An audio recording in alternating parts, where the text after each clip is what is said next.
अगर आपको पशुओं से प्यार नहीं है, अगर आपको गोबर से बांस आती है, आप अपना काम खुद नहीं कर सकते पशुओं के साथ में, तो डेयरी फार्मिंग आपके लिए नहीं है। आप चाहे कितने ही पैसे लगा लो, आपने वो सब जीरो कर देना है। अगर आप सोच रहे हैं कि आपने 10 भैंस खरीद ली, शेड बना लिया, दूध बेचना शुरू कर दिया और अब आएगा प्रॉफिट ही प्रॉफिट, तो यह वीडियो आपके लिए है। क्योंकि इसी सोच के कारण 90% जो डेयरी फार्म है वो बंद हो जाते हैं। नमस्कार पशुपालक साथियों, मेरा नाम है योगेश वत्स। आप देख रहे हैं मेरा चैनल योगेश वत्स खेती और पशुपालन। अगर आप नए हैं तो चैनल को सब्सक्राइब जरूर करिएगा और बेल आइकन जरूर दबाइएगा। जब कोई मुझसे ये पूछता है कि डेयरी फार्म फायदे का सौदा है या घाटे का सौदा है, तो मैं हमेशा एक बात कहता हूँ कि यह बिजनेस सबसे ज़्यादा फायदे वाला है। बस शर्त यह है कि आपने ये गलतियां नहीं करनी है जो 90% फार्मर करते हैं। दूसरी चीज़ जो फार्मर भाई गलती करते हैं कि बिना किसी प्लान के डेयरी फार्म स्टार्ट कर देते हैं। वो ये कैलकुलेट करते ही नहीं है कि भैंस की कॉस्ट क्या आएगी, भैंस का खर्चा क्या है डेली का, कितना वो दूध देगी, कितने समय तक दूध देगी, दवाइयों का खर्चा क्या रहेगा। तो इन कैलकुलेशन के बिना भी जो भाई फार्म स्टार्ट कर देते हैं वो गलती करते ही करते हैं, अल्टीमेटली उनको नुकसान होता ही होता है। तीसरी जो सबसे बड़ी गलती करते हैं, चारे की व्यवस्था ना करना या चारे की कैलकुलेशन ना करना। डेयरी फार्मिंग के लिए 12 महीने हरे चारे की उपलब्धता आपके खर्चे भी कम करती है, आपके पशुओं की बीमारी भी घटाती है, साथ में आपके प्रोडक्शन को भी अच्छा रखती है। तो बिना प्रॉपर हरे चारे की व्यवस्था करे ही किसान भाई भैंस ले आते हैं, वो भैंसें फिर सेट नहीं होती है। तो अगर आप डेयरी फार्म स्टार्ट करने वाले हैं, सबसे पहले हरे चारे की व्यवस्था करें और अपने हरे चारे को इस तरह से प्लान करें कि वो पूरा साल चलता रहे। इसके साथ में सीजन के हिसाब से अपने तूड़ी का स्टॉक भी फुल रखें। ये बहुत मोटी गलती है जो फार्मर बार बार रिपीट करता है। तीसरी चौथी जो सबसे बड़ी गलती है वो गलती है नस्ल का सही चुनाव ना करना। किसान साथी 10-20 हज़ार रुपये के चक्कर में थोड़ी हल्की किस्म की नस्ल ले आते हैं, जिसका खामियाजा उनको जो पूरे लैक्टेशन का जो यील्ड रहता है उसके अंदर देखने को मिलता है। 15 किलो के आसपास की भैंस आपके पास होनी ही होनी चाहिए। अगर आप क्रॉस ब्रीड HF के ऊपर काम कर रहे हैं तो आपकी जो मिल्क यील्ड है वो 25 से 30 लीटर होनी चाहिए। इससे अगर कम दूध देने वाली गायें हैं तो आपका डेयरी फार्म सक्सेसफुल नहीं हो पाएगा। ये जो मैंने गलतियां बताई हैं, ये वो गलतियां हैं जो डेयरी फार्म शुरू करने से पहले होती है। लेकिन भाई असली खेल तो शुरू होता है डेयरी शुरू करने के बाद में। और अब मैं आपको वो गलतियां बताऊंगा जो डेयरी फार्म करने के बाद आपने नहीं करनी है। पशुपालक साथियों, डेयरी फार्मिंग के शुरुआती 6 से 8 महीने हमेशा ही प्रॉफिटेबल होते हैं। डेयरी फार्मिंग के अंदर असली समस्याएं उस 8 महीने के बाद शुरू होती हैं जो अगले 2 से 3 साल तक चलती हैं।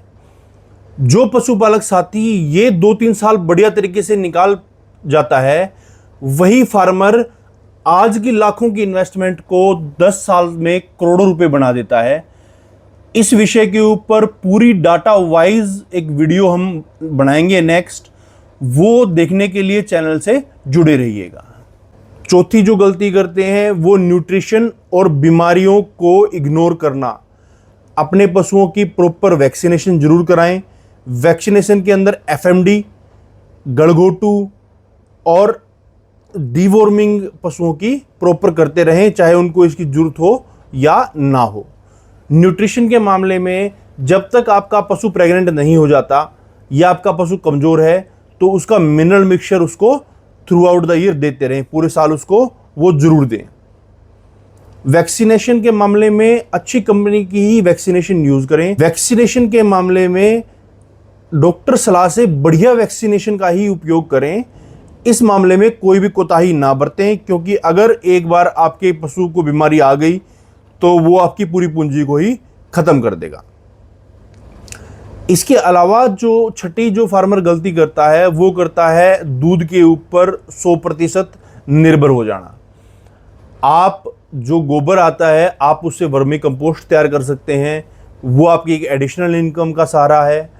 उसके अलावा साल के सर्दियों में अगर रेट डाउन हो जाएं तो उस टाइम आप अच्छी क्वालिटी का घी तैयार कर सकते हैं, जिसको आप बाद में बेच भी सकते हैं, क्योंकि आप घी स्टोर कर सकते हैं, घी खराब नहीं होता है।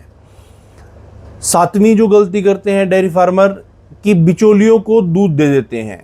कई बार ये मजबूरी भी होती है, लेकिन कोशिश करें आप अपना दूध सीधे अपने ग्राहक को दें, या अच्छी कोऑपरेटिव में या किसी बढ़िया प्राइवेट दूधियों को दें जो आपका दूध का बढ़िया मूल्य दे सके।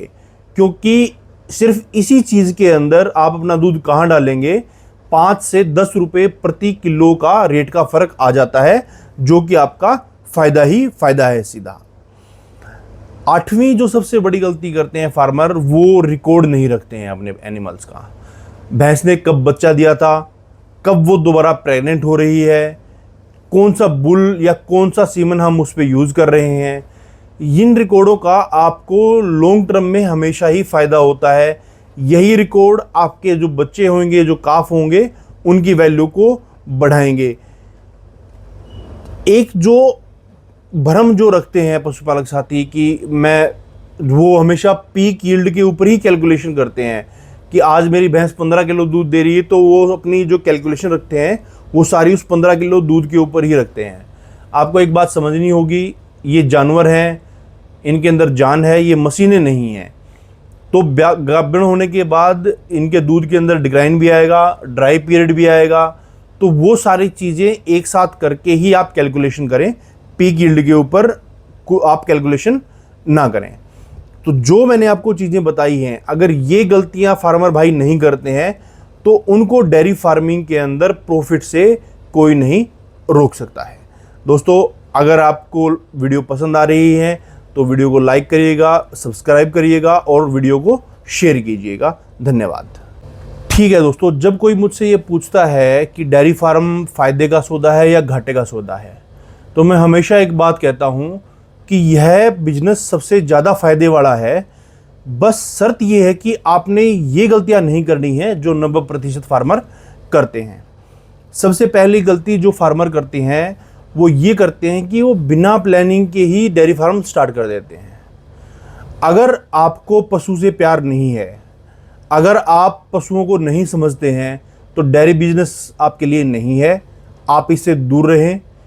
अगर आप पशुओं को समझते हैं, आप उनके साथ के काम कर सकते हैं, तो डेयरी फार्म आपके लिए है। नमस्कार पशुपालक साथियों, मेरा नाम है योगेश वत्स। आप देख रहे हैं मेरा चैनल योगेश वत्स खेती और पशुपालन। अगर आप नए हैं तो चैनल को सब्सक्राइब जरूर करिएगा और बेल आइकन जरूर दबाइएगा।